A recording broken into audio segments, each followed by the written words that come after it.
Hello बच्चों, मैं साहिल sir स्वागत करता हूं आपका हमारे इस यूट्यूब चैनल के वीडियो में। इस वीडियो में आज हम करने वाले हैं क्लास 11 के हिस्ट्री के 3 मार्क्स के उन मोस्ट इंपोर्टेंट क्वेश्चंस को जो तुम्हारे कल के एग्जाम से यहां से जरूर क्वेश्चन आएंगे 3 मार्क्स के अंदर। मैं गारंटी देता हूं आपको यहां से तो क्वेश्चन जरूर से जरूर मिलने वाले हैं। और इससे पहले मैं 8 मार्क्स के 3 वीडियोस बना चुका हूं। अगर आपने उनको नहीं देखा है तो आप उनको एक बार जरूर से जरूर देख लेना, क्योंकि 8 मार्क्स के जो क्वेश्चन आपके 3 क्वेश्चन आते हैं वो सारे के सारे उन्हीं तीनों वीडियो में से बनेंगे। ठीक है, उसको मिस मत करना और इसको भी मिस मत करना। और इसके बाद जितने भी वीडियोस आएंगे तुम्हारे हिस्ट्री के क्लास 11 के, एक भी वीडियो बिना मिस किए मत जाना, वरना तुम्हारे मार्क्स इतने गंदे गिरेंगे कि तुमने सोचा भी नहीं होगा। ठीक है, वीडियोस के अंदर इतने मोस्ट इंपोर्टेंट क्वेश्चंस लेकर आया हूं, मोस्ट रिपीटेड, मोस्ट एक्सपेक्टेड, कुछ भी जो तुम्हें बोलना चाहो तुम बोल लो, इनसे बाहर तो एक भी क्वेश्चन नहीं आएगा। ठीक है ना, मैं गारंटी दे रहा हूं। ठीक है ना, क्योंकि अभी तक मैं 3 लगातार पेपर लीक कर चुका हूं। ठीक है, ज्योग्राफी का, पॉलिटिकल का और उसके बाद तुम्हारे फिजिकल एजुकेशन का। ठीक है, और इस बारी तुम्हारा किसकी बारी है? हिस्ट्री की बारी है। तो हिस्ट्री में तुम दमदार, ठीक है, मेरे साथ बने रहो, तुम्हारे गारंटी है स्कोर में बहुत अच्छे तरीके से बूस्ट कर दूंगा। तो आओ शुरू करते हैं तुम्हारे क्लास 11 के हिस्ट्री के 3 मार्क्स के उन मोस्ट इंपोर्टेंट क्वेश्चन को, जिसको तुम करके आओगे एग्जाम में तो तुम्हारे पूरे के पूरे नंबर मिलेंगे।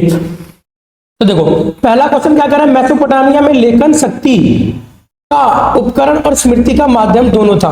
ठीक है, मेसोपोटामिया जो लेखन है वो शक्ति का उपकरण था, ताकत का प्रतीक था, और स्मृति मतलब होता है कि आपको, ठीक है, मेमोरीज का क्या था? माध्यम था, यानी कि आपका, ठीक है, ध्यान का, याद का क्या था? एक माध्यम था। तो आपको इसके अंदर केवल 2 ही चीजों के बारे में बताना है कि लेखन एक शक्ति, पावर का प्रतीक था और स्मृति का माध्यम था। लोग क्या करते थे? लेखन की वजह से अपनी चीजों को याद रखते थे मेसोपोटामिया के अंदर। तो सबसे पहले परिचय में क्या लिखोगे? मेसोपोटामिया में किलाकार लिपि, ठीक है, किलाक्षर यूनिफॉर्म का विकास हुआ। मेसोपोटामिया की लिपि को किस नाम से जानते हैं? तो किलाकार लिपि के नाम से जानते हैं। लेखन का उपयोग प्रशासन, व्यापार और ज्ञान को सुरक्षित रखने के लिए किया जाता था। ठीक है ना, ये पता चल गया कि लेखन कला का इस्तेमाल किस लिए किया जाता था? तो प्रशासन को, व्यापार को और ज्ञान को सुरक्षित रखने के लिए किया जाता था।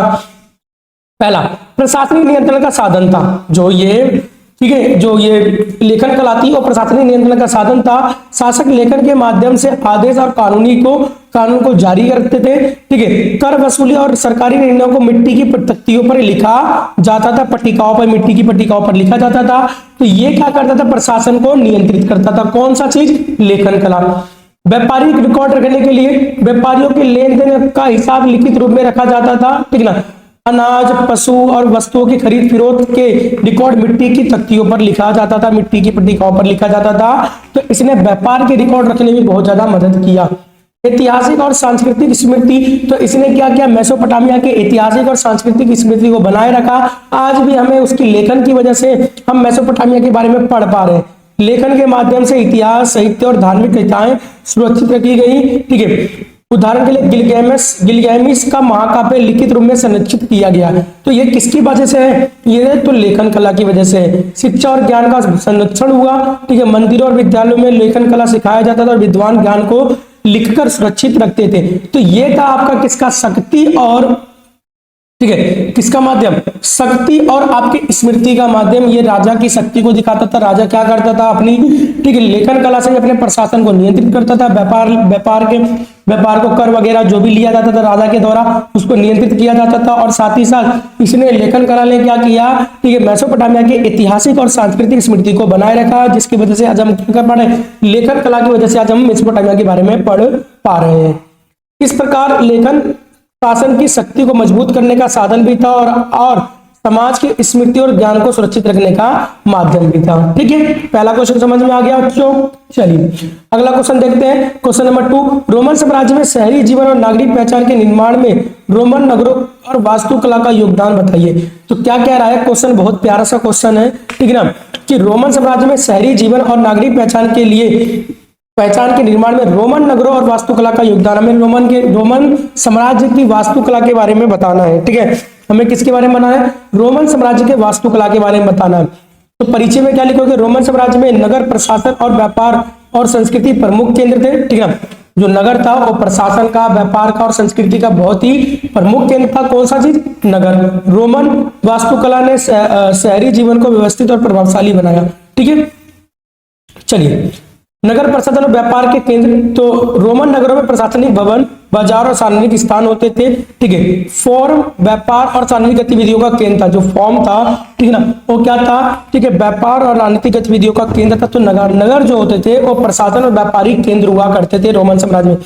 सार्वजनिक सुविधाओं का विकास किया। तो रोमन नगरों में स्नानागार, सड़कों और जल सेतु बनाए गए। ठीक है, जल सेतु के माध्यम से शहरों तक पानी पहुंचाया जाता था।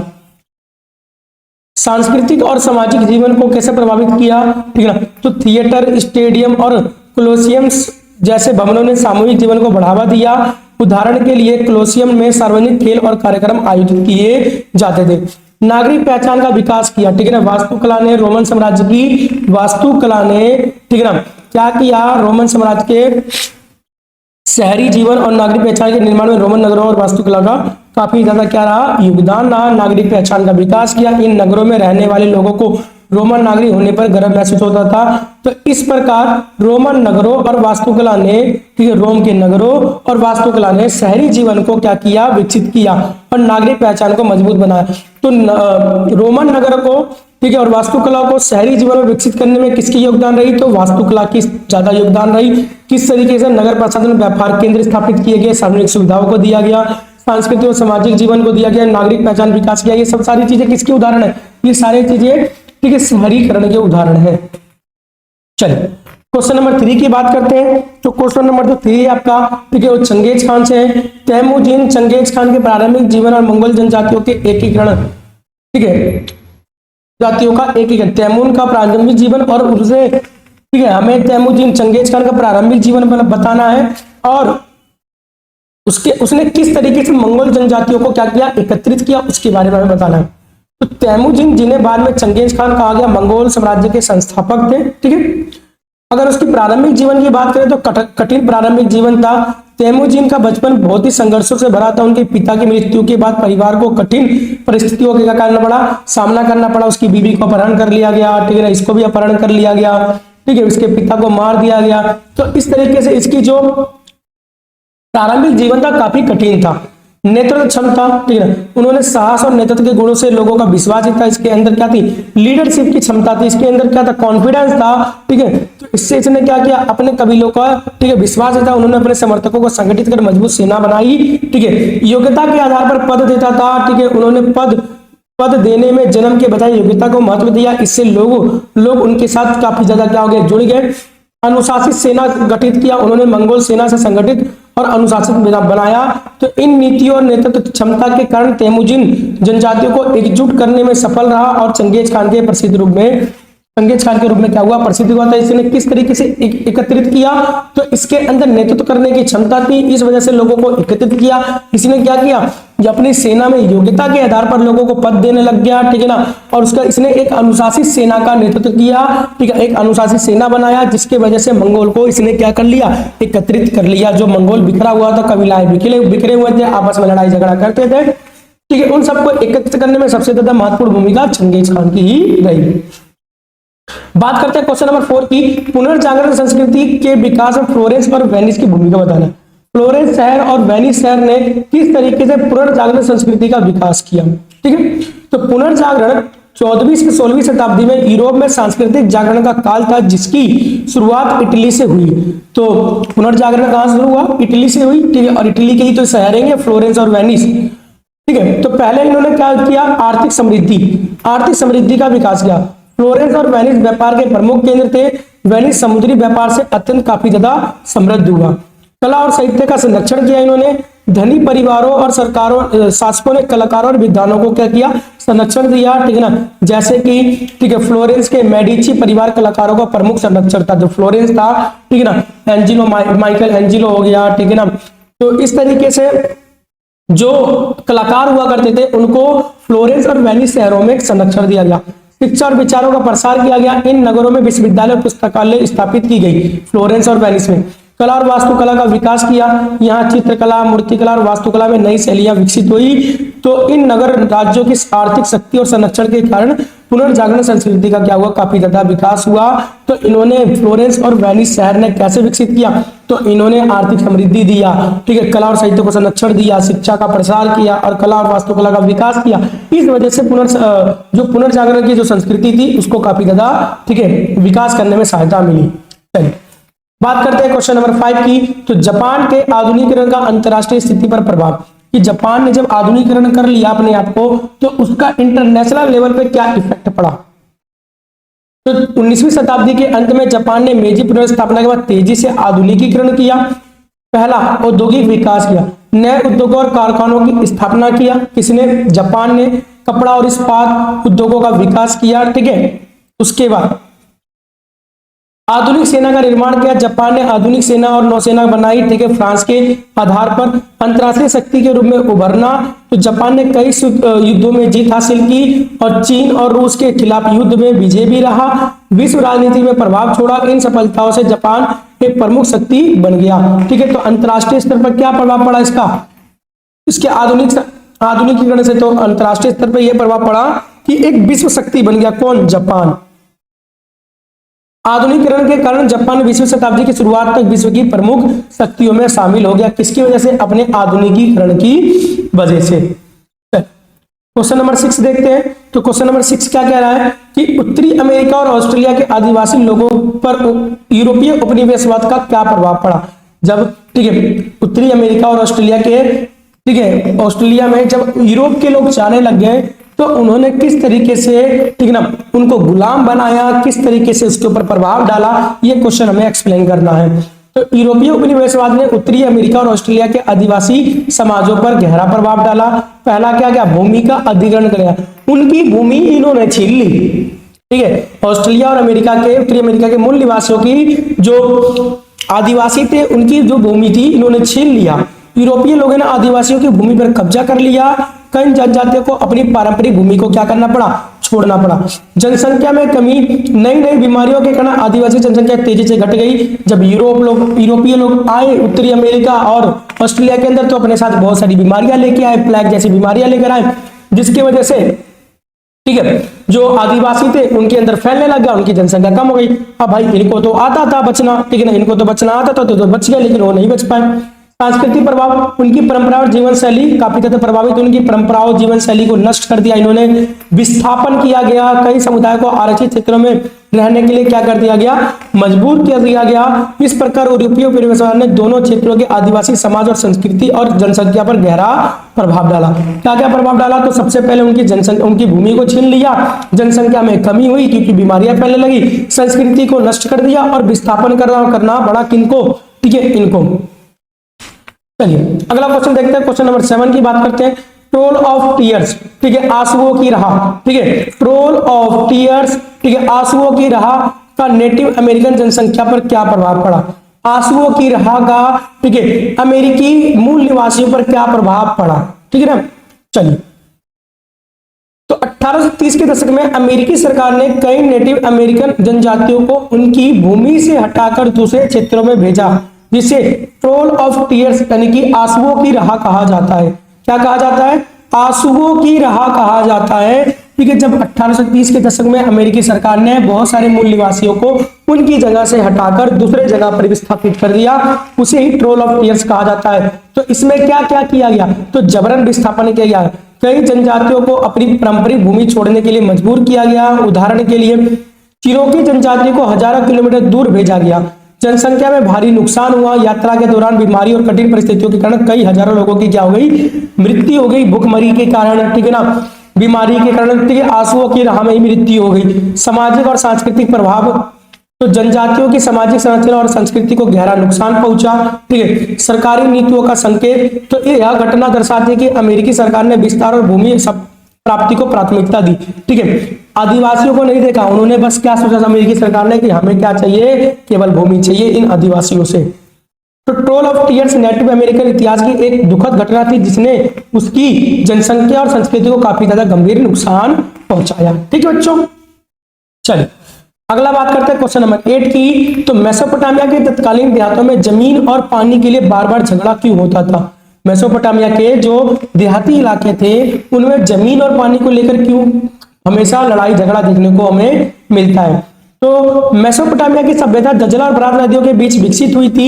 यहाँ की अर्थव्यवस्था मुख्य रूप से कृषि पर आधारित थी, इसलिए भूमि और पानी का बहुत ही अधिक महत्व था। ठीक है ना, ये उपजाऊ भूमि थी। मेसोपोटामिया कैसी थी? उपजाऊ भूमि थी, क्योंकि ये दोआब का क्षेत्र था। उसका कैसा क्षेत्र था?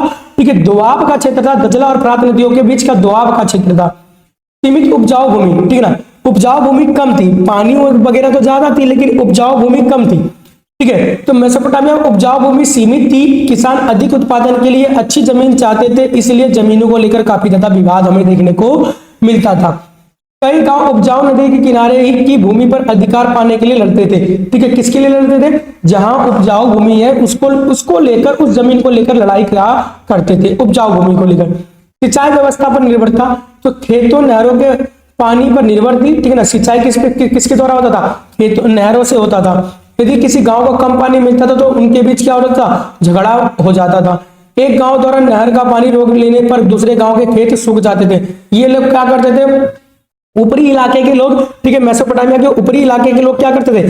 ठीक है, पानी को रोक लेते, जिससे नीचे इलाके में पानी नहीं जा पाता था, तो उसकी वजह से क्या होता था? ठीक है, और फिर उसके बाद एक दूसरा खेत सूख जाता था, जिससे लड़ाई होता था।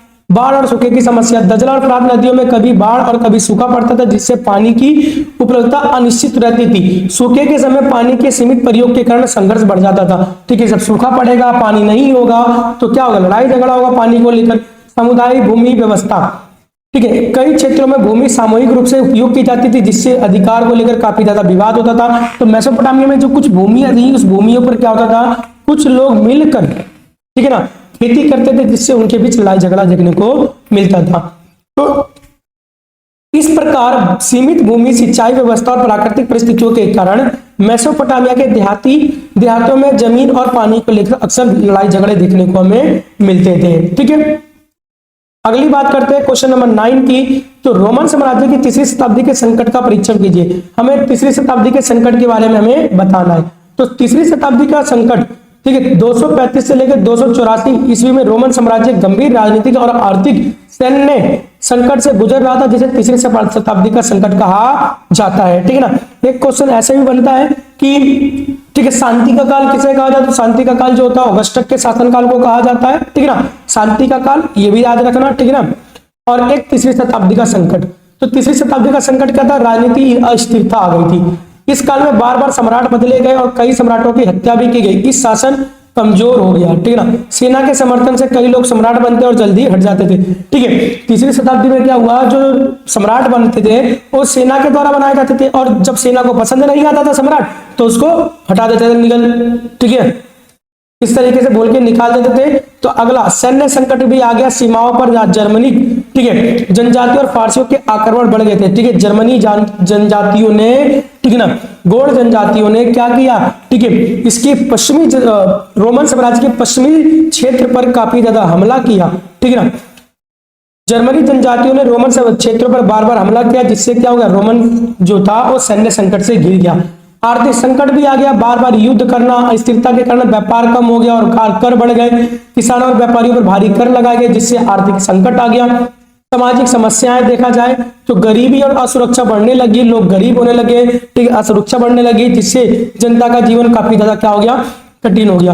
तो निष्कर्ष में क्या लिखोगे? इस प्रकार राजनीतिक अस्थिरता, आर्थिक गिरावट और बाहरी आक्रमणों के कारण रोमन साम्राज्य तीसरी शताब्दी के संकटों से काफी ज्यादा गुजर रहा था। ठीक है, तो ये था आपका रोमन साम्राज्य का तीसरी शताब्दी का संकट। अगली बात करते हैं क्वेश्चन नंबर 10 की। तो कुलीनों को विशेषाधिकार की स्थिति प्राप्त थी, इस कथन का मूल्यांकन करिए। जो कुलीन थे, जो द्वितीय वर्ग में थे, ठीक है ना, प्रथम वर्ग, द्वितीय वर्ग, तृतीय वर्ग आपने पढ़ा होगा। ठीक है ना, तो उसमें जो द्वितीय वर्ग थे, जो कुलीन जो थे, उनको क्या मिला हुआ था? फ्रांस के अंदर, ठीक है, उन्हें, ठीक है, विशेषाधिकार, स्पेशल राइट मिले हुए थे। उसके बारे में बताना किस तरीके के स्पेशल राइट मिले हुए थे। मध्यकालीन समाज में कुलीन उच्च वर्ग के लोग थे, जिनके पास भूमि, धन और राजनीतिक शक्ति काफी ज्यादा थी। ठीक है, पहला अगर विशेषाधिकार था, भूमि पर अधिकार था इनका। कुलीनों के पास बड़ी बड़ी जागीरें होती थी, जिनसे वो आय प्राप्त होती थी। किसान कुलीनों की भूमि पर काम करते थे और उन्हें कर भी देते थे। इन्हें करों से मुक्ति था। कई बार कुलीनों को सामान्य लोगों की तुलना में कम कर देना पड़ता था और उन्हें कर करों से छूट भी मिलती थी। कभी कभी कर देना पड़ सकता था, कभी कभी नहीं देना पड़ सकता था। मोस्टली तो यही था कि कर उन्हें देना ही नहीं था। ठीक है, कर उन्हें देना ही नहीं था। प्रशासनिक और सैन्य पद, सरकार और सेना के महत्वपूर्ण पद अधिकतर कुलीनों को दिए गए थे। सरकार और सेना के जो महत्वपूर्ण पद थे वो किसको दिए गए थे? कुलीनों को ही दिए गए थे। उदाहरण, कई सैनिक अधिकारी और शासकीय पद कुलीन परिवारों के पास थे। ठीक है, सामाजिक प्रतिष्ठा, ठीक है ना।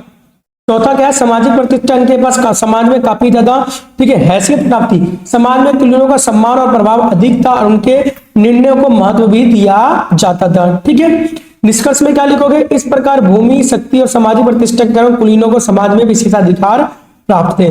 ठीक है, तो बच्चों ये थे आपके 10 टॉप 3 मार्क्स के क्वेश्चन जो गारंटी है आपको 1-2 क्वेश्चन यहां से जरूर एग्जाम में देखने को मिलेंगे। तो इन 10 क्वेश्चन को मिस किए बिना मत जाना, ठीक है ना। इनको मिस मत करना, इनको करके जाना, इनको समझ के जाना। एक बार नहीं, 2 बार नहीं, 3-3, 4-4 बार वीडियोस देख लेना, लेकिन आप करके जाना। मैं गारंटी दे रहा हूं ऐसे इसमें से क्वेश्चन आपके जरूर से जरूर आएंगे, ठीक है ना।